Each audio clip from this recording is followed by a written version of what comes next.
Hey everybody, what's going on? We just got out of seeing Dune here in Singapore. It was a media screening. I even got the bracelet on right here, and I want to give you my first impressions of the movie here. Now I know a lot of you in America are not going to be able to see this till October. In Singapore, we are very fortunate to be one of the few countries outside the Venice Film Festival to be able to see it early. So big thank you to Warner Brothers Singapore for that. But I got to talk about this movie because this movie surprised me. I like Denis Villeneuve. Honestly, I like his directing. Blade Runner 2049 was pretty good, but slow at times. Prisoners was great. You know, and I thought this movie was going to be a very draggy movie. When they told me the cast, I mean, it is star-studded from the top to the bottom. But when they mentioned Timothée Chalamet, I was a little bit like, oh, really? I mean, is it going to work with him? So I went in with sort of mediocre expectations. I'm going to be honest with you guys. This movie blew me away. It was way above what I thought it was going to be. It's just as beautiful as the trailers. The first scene comes on, you are like, okay, we are in a completely different world. And one thing I appreciate about it is the trailers give you enough to want to get you into the movie theaters, but once you sit in, you are just brought into this world-building, magnificent cinema masterpiece from Denis Villeneuve that I think is going to get some Academy Awards. Now, I don't know if it'll get Best Film or Best Picture, but I definitely think you're going to get Best Cinematographer out of this. Art direction, special effects, I mean, score. There are so many good things about this movie. So let's talk about the story for a minute, because a lot of people say, based off the book, this is an impossible book to make a movie from, right? We saw the 1980s version of Dune. It was okay. Some people loved it. Some people just didn't like it at all. This one, I have to say, I didn't read the book. I don't like reading books before going to the movie theater because it will never be the same. Just won't be. But the world building that they did with this and the way that they told the story was very easy to understand.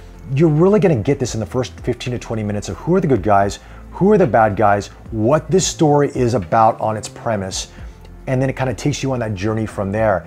And I mean, all the performances are good. I was worried specifically about Timothée Chalamet's character because, you know, when I saw, you know, the trailers and I saw Paul there for the first time, I'm like going, this guy looks, is he gonna just whine and pout the entire movie? Is it just gonna be this sullen look, you know what I mean? But it's not that. Paul's journey was actually one of the more exciting ones for me, and I think Denis Villeneuve did a fantastic job with that. He's not a Mary Sue. He's not some guy that's able to do everything and anything right away. In some of these movies fall into that trap based on, you know, they're trying to cut time to get to the point of the film or whatever the case may be.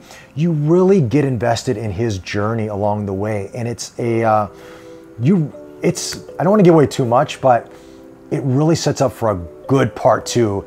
And I can't wait to see that. Rebecca Ferguson as his mother, she's a phenomenal actress, and this character has so much more. There's so much underneath. You cannot wait to see what comes out in part two of this film. But it gives you enough to really be invested with her, and she just knocks it out of the park. Oscar Isaac as his father does a fantastic job. You see that bond between father and son, you really believe it. And he's just, I love the nuances with him as well. Jason Momoa. Now, usually we're like, yeah, I'm Jason Momoa, man. Yeah, give me a Guinness and he's Aquaman. He's toned it down, guys. He does fit into this film. I was worried about that, but actually he fits into this film really well as Duncan. And he's sort of Paul's mentor in this film in terms of, you know, combat a little bit, in terms of training, in terms of, you know, piloting, things like that. He learns a lot of these things from his mentors, and also Josh Brolin's character Gurney in this. So you get that sense that he's really being built up to be this leader, of course. But there are some really interesting facets along the way that make you think, can he be this? Or some of those pressures that he feels as a character, I'm talking about Paul right now, becoming this person. So I love how they really set up that story in that regard. Dave Bautista is also really good in this. He doesn't say a lot, but he's very impactful. He is a tour de force on screen with this. Zendaya was interesting in this film because we see her a lot in the trailers, and that's pretty much what you see of her in the film. She's not in it quite a bit. I mean, people have already said this already, but she is an integral part of this movie all the way through, and you do feel her presence all the way in it. But the story is really about Paul and his journey in Arrakis.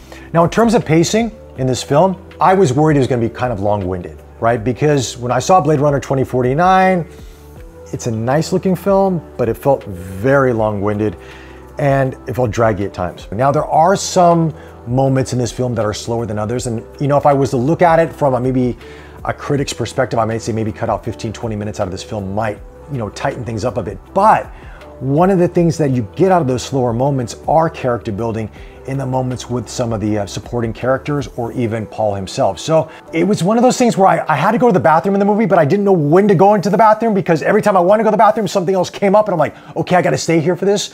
So if that's the case, then the movie's pacing is pretty good in my personal opinion, based on when I could go to the bathroom. If that makes any sense. Anyway, I definitely recommend this film. And for you guys in America, I know it is opening up the same day in the theaters as on HBO Max, unless you have a top tier home theater system. Beautiful screen or projector, fantastic speakers, soundproofed room.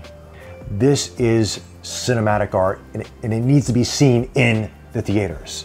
All right, those are my thoughts on it. Anyway, let me know your thoughts in the comment section below. Is this a film you're excited to see? Any questions you have for me, I'll try to answer them without spoiling it for you. With that, stay safe, take care, and I'll chat to you in the next one.